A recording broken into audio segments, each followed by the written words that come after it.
So for the panel portion of the evening, I'm going to be asking each of our three panelists two questions, and then we will open it up to the questions that you've submitted. So our first question this evening is, how has this crisis affected your work? Leslie, can you please kick us off? Sure, Rikita. The COVID-19 outbreak has really disrupted our 2020 goals for infrastructure and product development. And I feel like this year I've spent a lot of time working with our global team to determine a way forward and then completely changing plans as we learn more about the outbreak or the situation became more serious in different locations that affect our work. This year was actually slated to be Splash's biggest infrastructure year to date, with work planned at hundreds of school sites in Addis Ababa and Kolkata. So there was already quite a lot in motion that we had to adjust when COVID hit. I would say that one of the biggest challenges my team experienced was with our global supply chain. And this probably doesn't come as a surprise, given the shortages that we've all seen in 2020, from PPE to toilet paper in our grocery stores. In Splash's case, our supply chain for water filtration systems and hand washing and drinking water stations, which are critical to our infrastructure work at school sites, was disrupted. Our manufacturers in India and China completely closed for periods of time, China earlier in 2020 and India for a longer period of time during the middle of the year.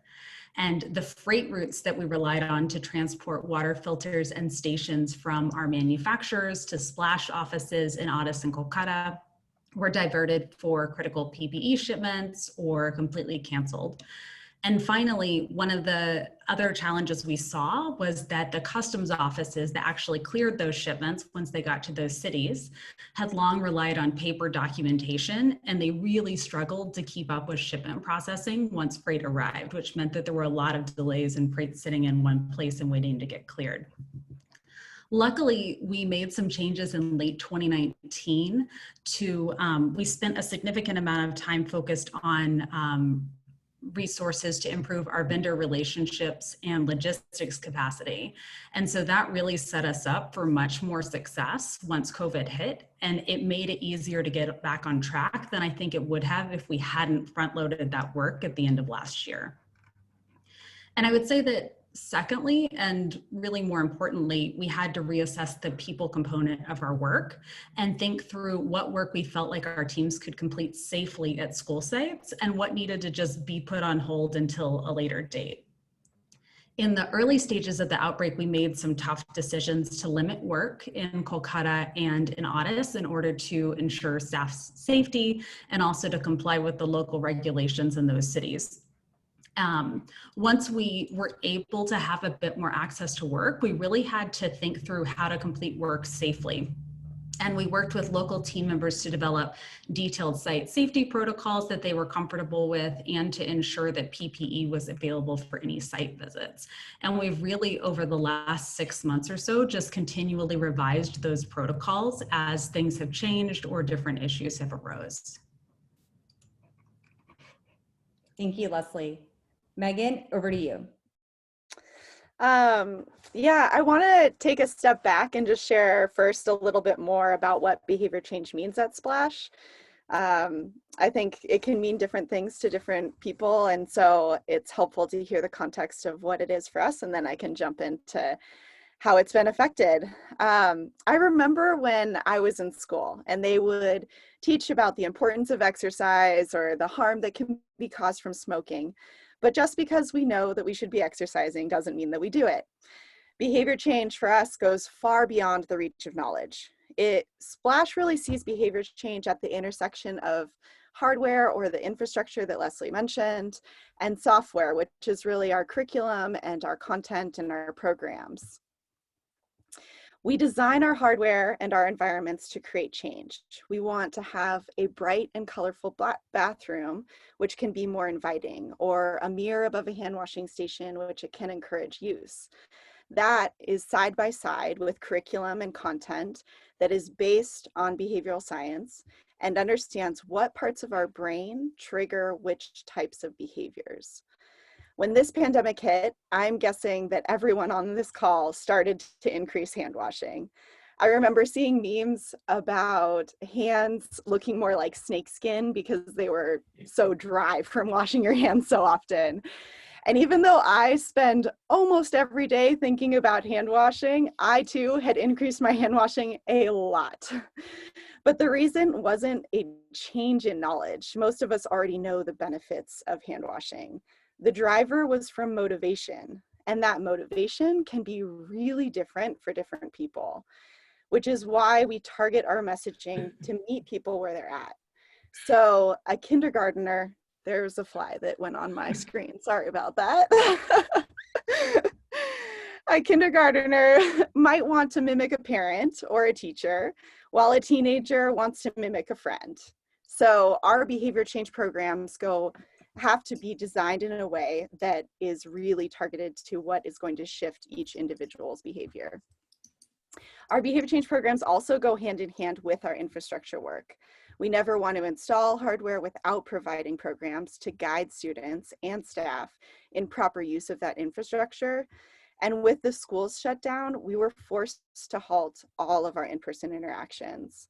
Not only the education sessions for kids, but the capacity building for headmasters, orientations with parents, all of that in-person engagement was abruptly stopped. One of my last trips overseas was to Ethiopia. We had just finished designing a program to shift the behaviors of janitors. And that's a group that can at times be overlooked, but is one of the most important partners for a successful WASH program. The previous 6 months, we had spent time interviewing janitors to understand their story, what their day looks like, what motivates them, what challenges they face.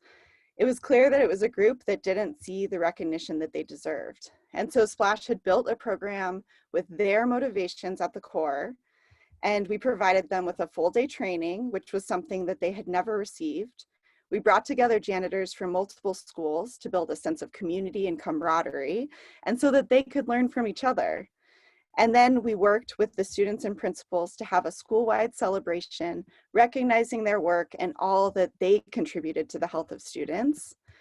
This is just one example of the multiple programs that have an impact on the students that we work with that was abruptly stopped. And it really did have, unlike infrastructure, we're not able to make changes to the program in this moment and still deliver that in a school. We had to stop all of it.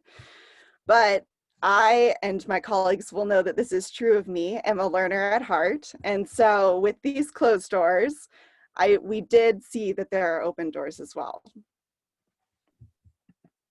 Thank you very much, Megan. Emily, please tell us about obstacles in menstrual health.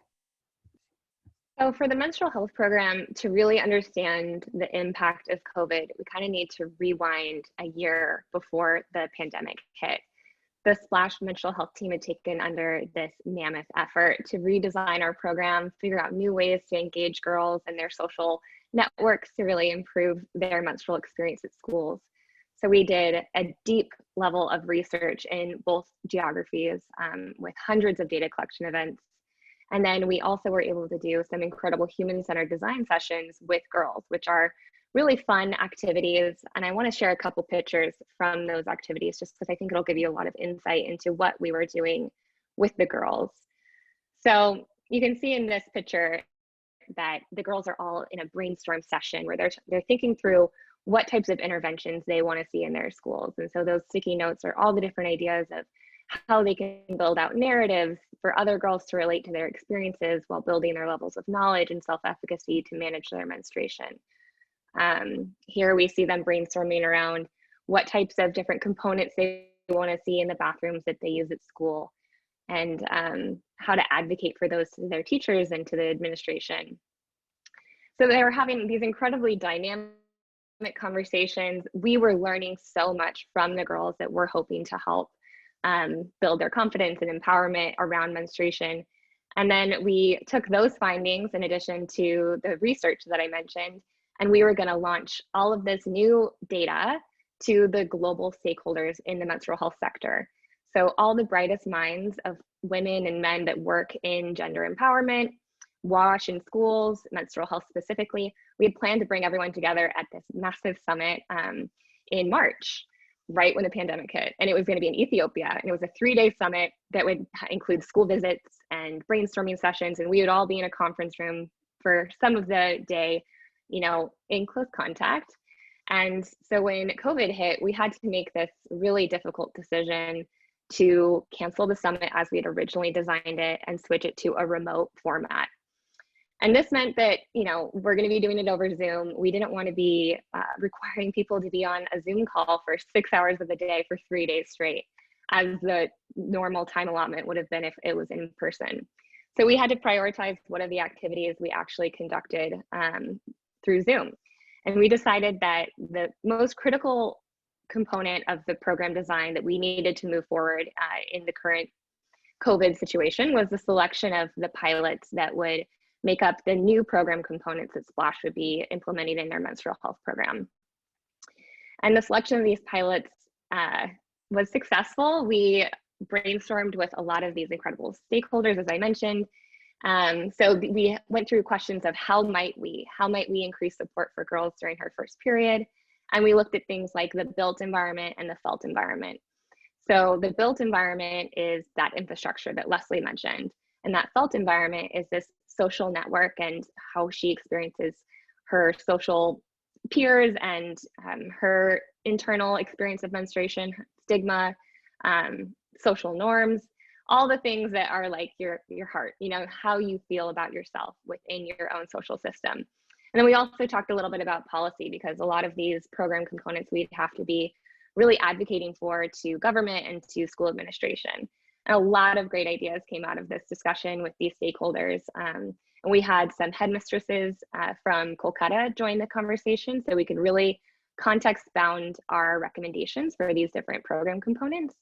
And so funneling all of this information, the formative research, the girls' insights through those human-centered design sessions, and then the stakeholders, you know, the menstrual health specialists that work in the sector, everyone's ideas, we were able to narrow down into 4 pilots for each geography. And they included peer mentoring, parent engagement, male student engagement, and then various different delivery models for the schools. So we had these incredible pilots, and we were ready to design them and to develop the materials and the implementation standards. But then there was this moment of paralysis for the menstrual health team where we realized that COVID is not something that's going to just go away. We had to really take a step back and think, okay, we're not able to conduct these pilots the way we want to right now. So what can we do at this time? And that's when we've really started to put on our creative thinking caps and open up the doors that Megan mentioned, open up a lot of doors of the different types of things that we can be doing. So I'm excited to continue to share with you all about those things. But yeah. Great. Thank you, Emily. I think, oh yeah, your screen share is gone. My team has also been facing challenges in this new environment. So I work very closely with project managers and the project-wise directors in Addis Ababa and Kolkata in maintaining project work plans and donor commitments for ProjectWise.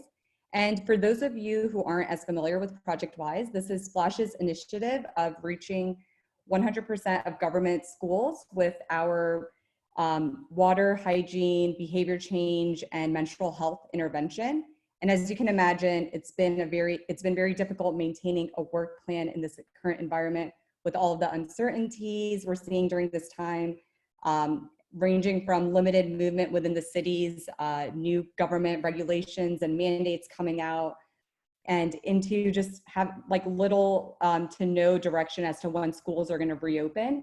And we have recently heard that schools in Addis Ababa will open mid-November, but it's really taken our team a lot of continuous revising of work plans, staying malleable, and just updating throughout once we get more new information.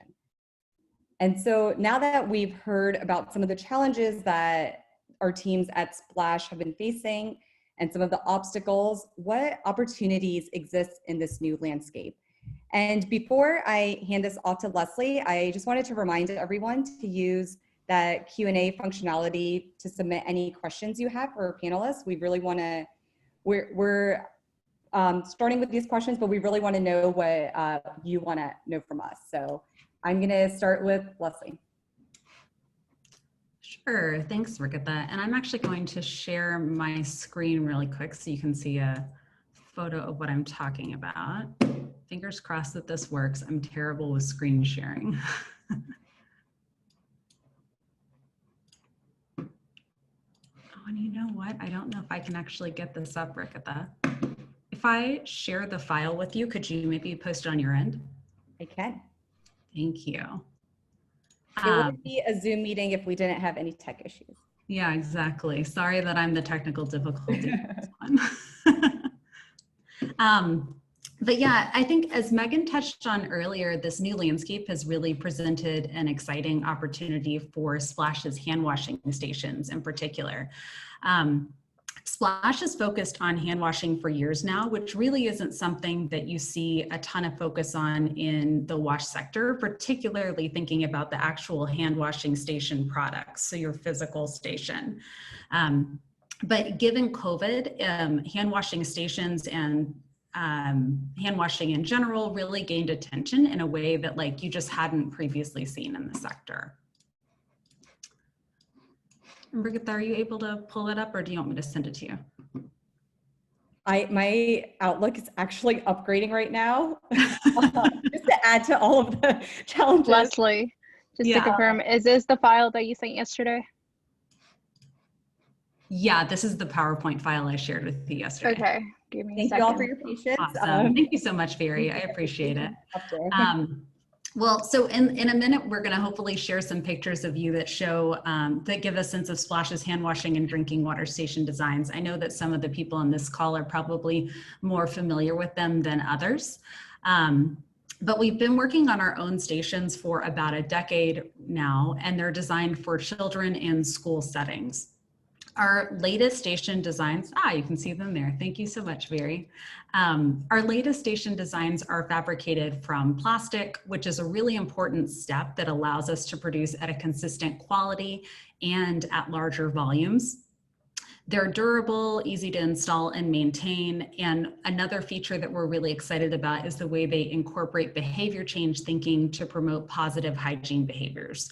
So you can see pieces of that in the 45-degree angle front of the stations, which was really designed that way to draw kids to the stations and encourage face-to-face hand washing in small spaces, to the bright colors and functional icons and messaging.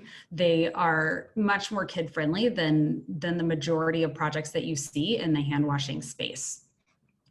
So in 2018, Splash took the important step of establishing a small for-profit business or social enterprise under the Splash International nonprofit to sell these stations to third parties, in addition to using them at the school sites where Splash works. And the goal for this business, which we really saw as being mission aligned with Splash International's nonprofit, was to be able to create even more impact in the wash space while hopefully generating a small amount of profit that we could reinvest into our philanthropic work over time. And I think you can actually move on to the next one, Very. Thank you. At the beginning of the COVID outbreak, we were really just starting to ramp up our social enterprise work. We had stations installed at school sites in Kolkata and in Addis. We had made a lot of modifications to our product over time to continue improving it. We started installing these really at the beginning of last year. And there were a number of features that immediately we decided to tweak and improve upon. And we were really at a point where we felt ready to expand to third-party sales. COVID really made that situation difficult due to some of the factors that I described before, with manufacturing shutting down, logistics being difficult, et cetera. But one really exciting thing that came out of it is that we realized that there was this immediate need for an improved hand washing station product that we were uniquely qualified to fulfill.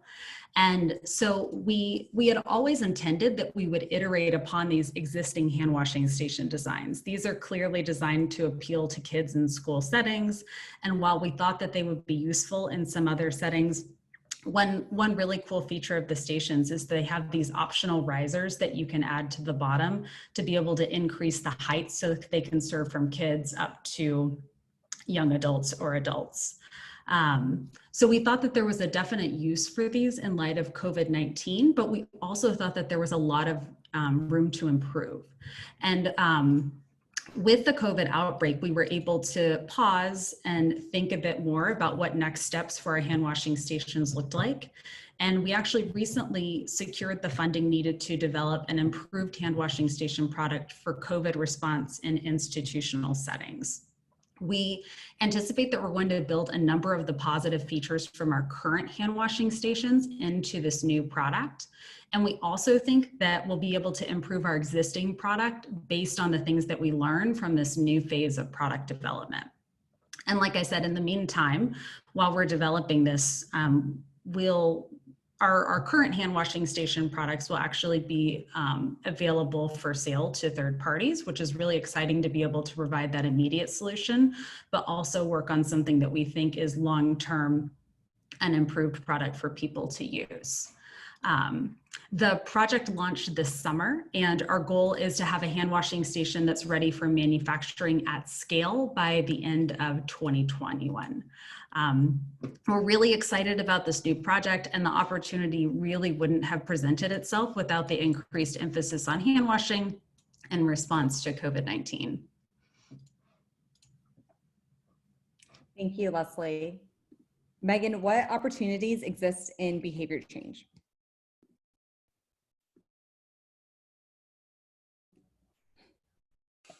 Got it.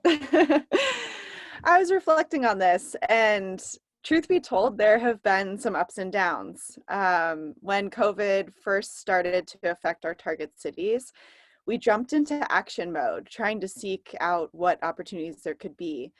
And as Leslie mentioned, hand washing with soap is something that we consider ourselves an expert in. And so we were really well poised to play a part in that in the response to this crisis. And yet, with schools shut down, it was difficult to determine a path forward. One of the very first things that we did was we partnered with the Addis Ababa Health Department to install hand washing stations at hospitals. And we also developed some new visual materials to accompany that, to promote proper hand washing, as well as the other crucial preventative behaviors for COVID. But after these initial actions, we started to settle into the reality that this pandemic was not going away, and we started to think more long-term. So we wanted to look beyond the immediate opportunities and think about what could we do? How could we pivot our program design? How could we use this moment to really build for the future? Behavior change in particular is an ever-evolving field. And while we have designed our curriculum and content in a very fun, engaging way, and we have seen results from that curriculum and content, we really want to make sure that Splash is never holding on too long, and instead is able to be malleable to change and what will be the most effective and long-lasting. I personally have been eager to make some changes in the way that we engage secondary students or integrate the use of digital materials. And this gap in implementation has been a really incredible moment to jump in at investing our time and resources towards those improvements and ultimately our impact on the lives of kids. Splash leverages a methodology called behavior-centered design, and it was designed by the London School of Hygiene and Tropical Medicine. It's been crucial for us to be able to be just strategic in the way we design things and also to really effectively evaluate our work. With this odd and unique year, Splash's behavior change team now has the opportunity to redesign our curriculum using this methodology. Through our years of experience, our recent formative research, our shifted reality from COVID, we're designing something that can be modular based on teachers' times and lesson plans. The upcoming year, or in reality years, will bring a lot of pressure to teachers because of the time that was lost this year.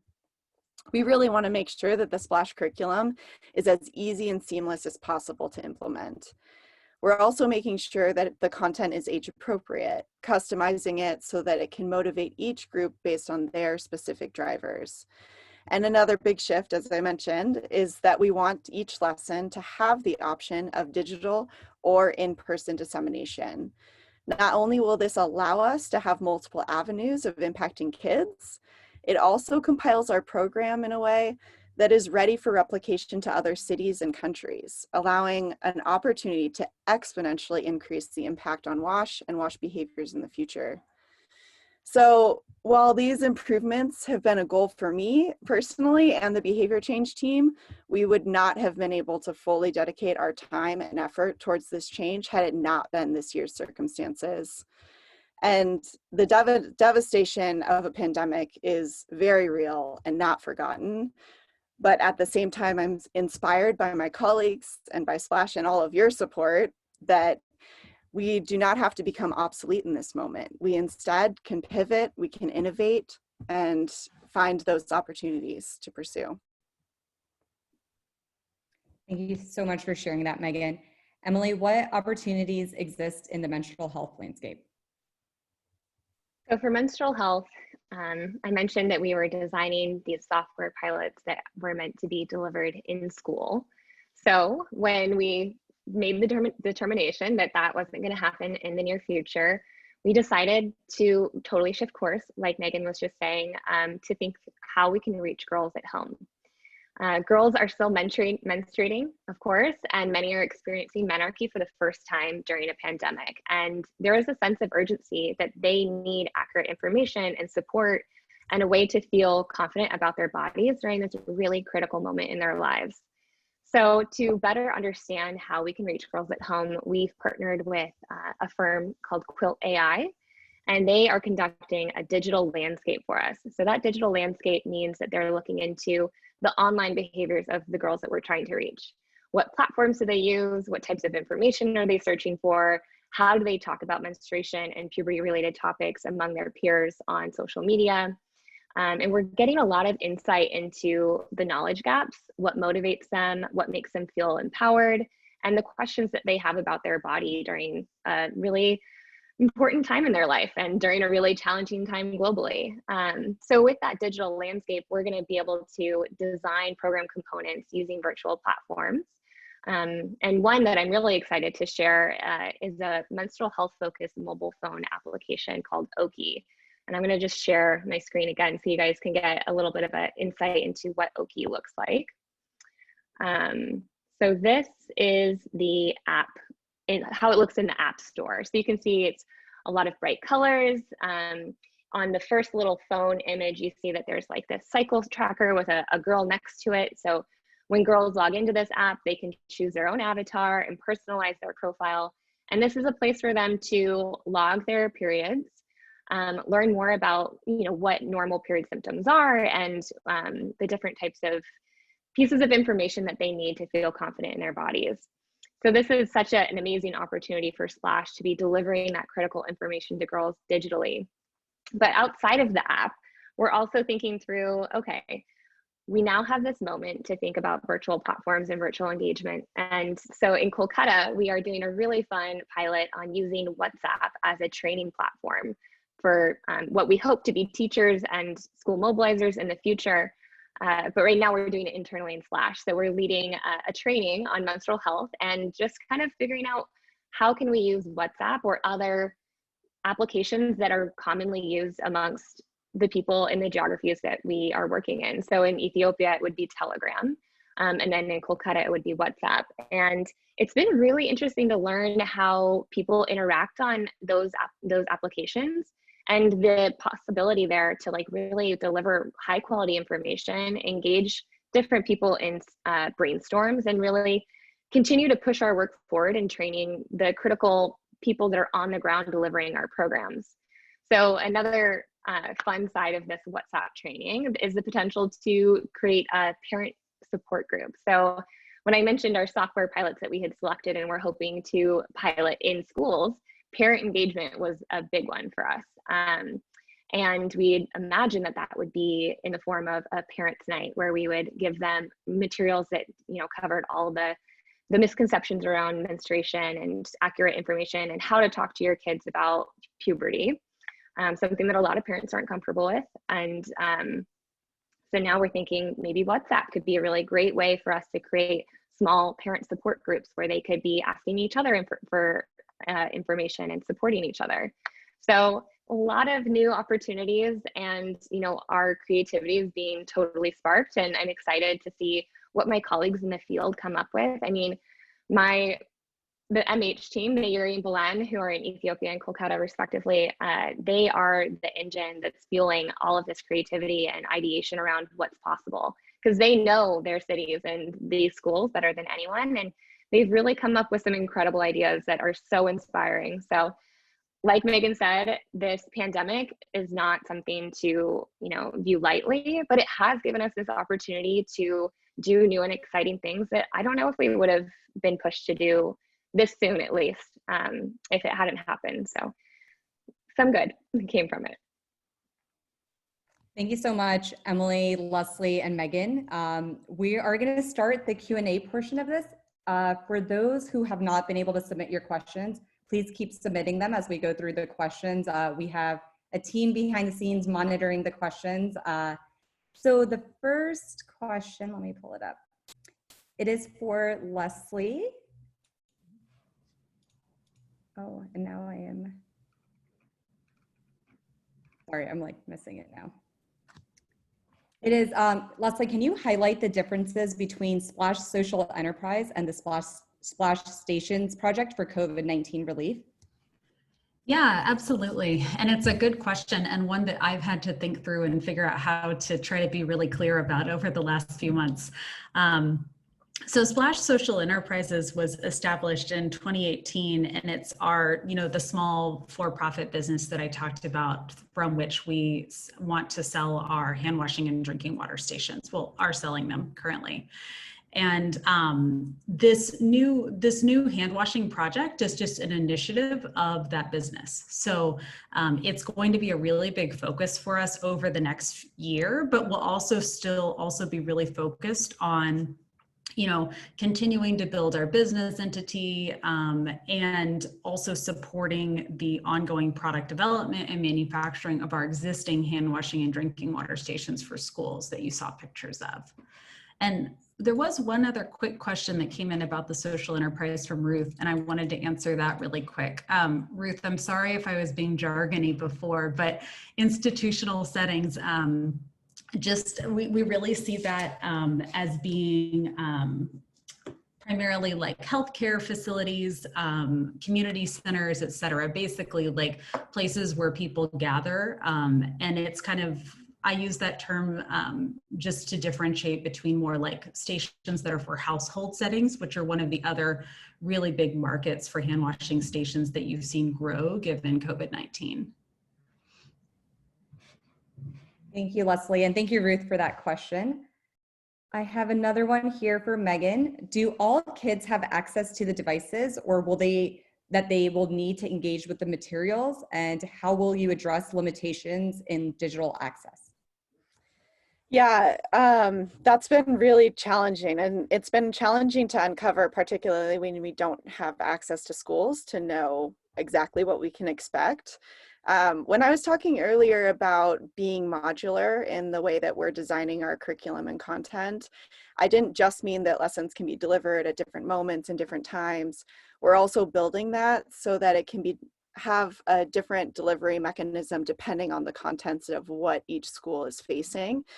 Based on some early conversations that we have had with the education department and ADIS, we know that a lot of schools do have access to computers. And contrast that with Kolkata, which Emily gave some insight to, we know that students often have access to smartphones at home. So our intent is that with building this digital content, we are allowing it to be delivered through different channels. It could be in a classroom with a computer, it could be through social media platforms, it could be educational channels. Making sure, again, that we are future-proofing this so that it's not dependent on a single mode of delivery, but it could be delivered in multiple ways. Thank you, Megan. Another question that I have up here: how can advocates of Splash, such as the people on this call, support these initiatives that have been discussed?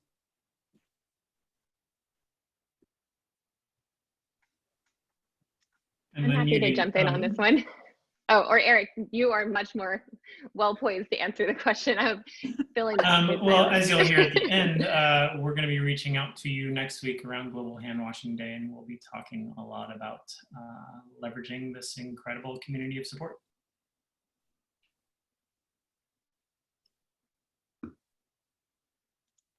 All right, we have a question from Jacqueline.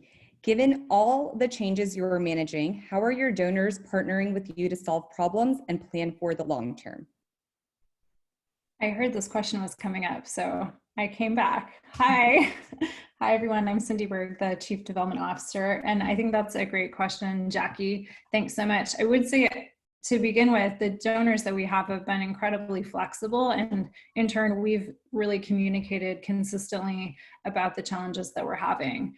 We are seeing some new and existing donors step in to help, particularly with the menstrual health work, as well as the digitization of the behavior change work.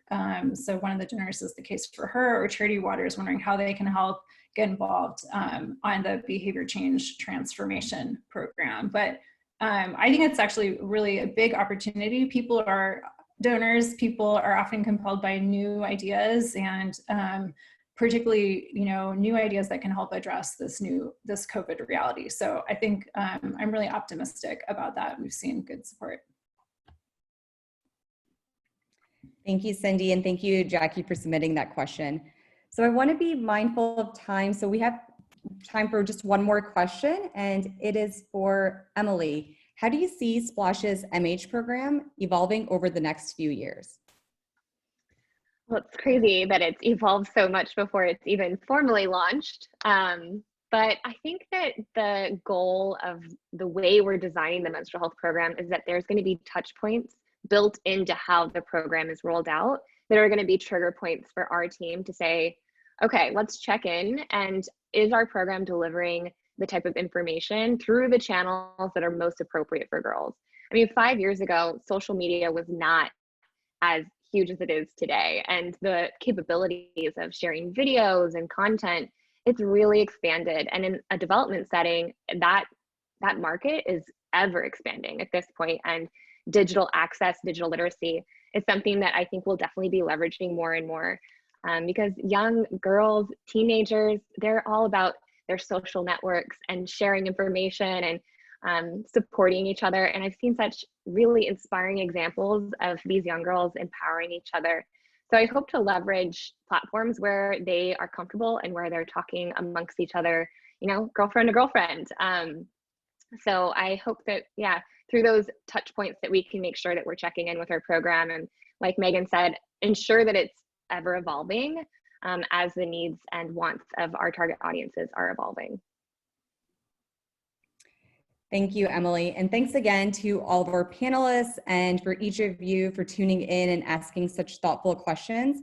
For any questions that we weren't able to get to during the actual presentation, we're going to be sending out an email follow-up after this. And there will be a place in the email for you to ask any additional questions that were not addressed today. And before I hand it over to Eric to close this out, I just want to thank each of you again for your participation this evening and for your continued support of Splash and the work that we do. It really would not be possible without you.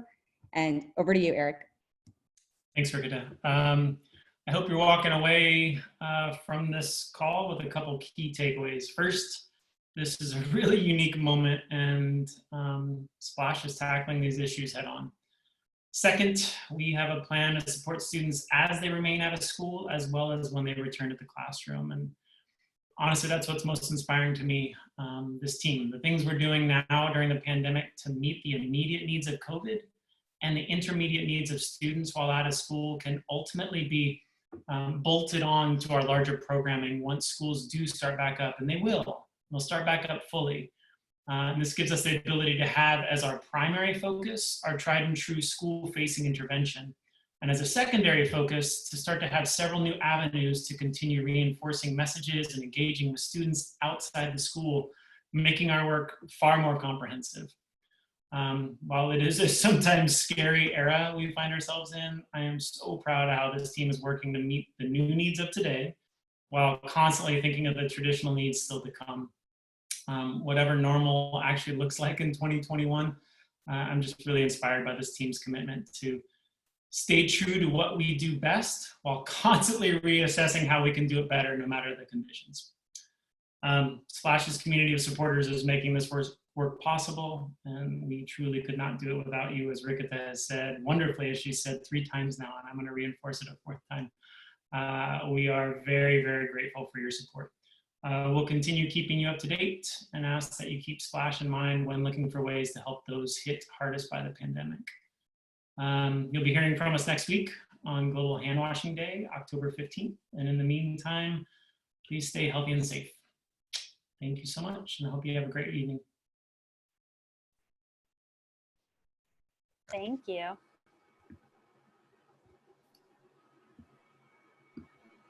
Thanks, everybody. It was great to see you. Good job. Good job. Oh, yeah. Be unmuted. Great job, everyone. Yeah, really good.